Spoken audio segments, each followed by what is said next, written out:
Kevin Kiambao, Carl Tamayo relish being teammates again with Gilas Pilipinas. Si Kai Soto ay puno ng kumpiyansa sa pagpasok sa pinakabagong pagsabak sa Gilas. Yan ang pag-uusapan natin sa video na ito, kaya kung bago ka pa lang sa aking channel baka pwede ipakipindot subscribe button pati na notification bell para palagi ka updated sa mga susunod ko video. Salamat po. Kevin Kiambao, Carl Tamayo relish being teammates again with Gilas Pilipinas. Mula sa teammates hanggang sa maging magkalaban, sina Kevin Kiambao at Carl Tamayo ay bumalik sa paglalaro ng magkasama dahil ang dalawang batang Cager ay nakatakdang umangkop sa Gilas Pilipinas sa 2025 FIBA Asia Cup qualifiers. Ang dalawang sumisikat na bituin ay nagnanais ng pagkakataon na muling maglaro sa tabi ng isa't isa. Sa akin, happy na magkakasama ulit kami, Kiambao said during Gilas press conference on Monday at the PhilSports Arena. Ang dami naming challenges na napagdaanan nung high school kami, this time naman sa Gilas. I represent namin yung flag.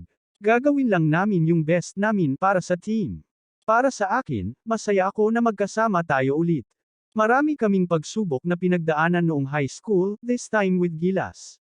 Kakatawanin natin ang watawat. Gagawin namin ang aming makakaya para sa koponan.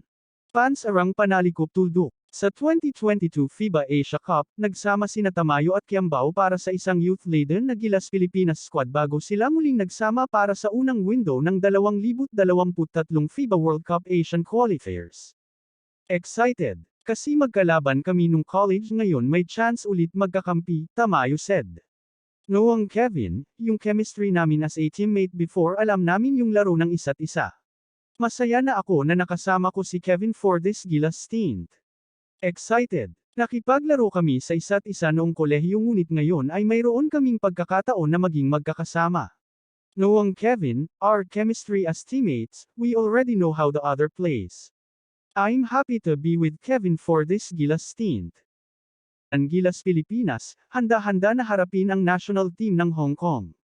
Kasama umalis sina Jepeth Aguilar, Junmar Fajardo at AJ Edo. Umalis ang delegasyon ng Gilas Pilipinas kahapon ng 10 ng umaga para sa first window ng FIBA Asia Cup Qualifiers 2025 na idaraos sa ika-22 ng Pebrero sa Chuanwan Sports Center sa Hong Kong. Si Kai Soto ay puno ng kumpiyansa sa pagpasok sa pinakabagong pagsabak sa Gilas. Si Kai Soto ay mas kumpiyansa kaysa kailanman na tumungo sa isa pang kampanya para sa Gilas Pilipinas sa nalalapit na FIBA Asia Cup Qualifiers. Ang dagdag na kumpiyansa ni Soto ay nagmumula sa kanyang solidong pakikipaglaro sa Yokohama B Corsairs sa Japan B League. Si Kai Soto ay mas kumpiyansa kaysa kailanman na tumungo sa isa pang kampanya para sa Gilas Pilipinas sa nalalapit na FIBA Asia Cup Qualifiers. Ang dagdag na kumpiyansa ni Soto ay nagmumula sa kanyang solidong pakikipaglaro sa Yokohama B Corsairs sa Japan B League. Natutuwa lang ako na mas nasasanay ako sa mga nakaraang laro at malaki ang tiwala ko sa sarili ko tuwing tumuntong ako sa court. I always believe in myself that anytime I play, I have full confidence in my ability, said Soto during Gilas Pilipinas Open practice on Monday at PhilSports Arena.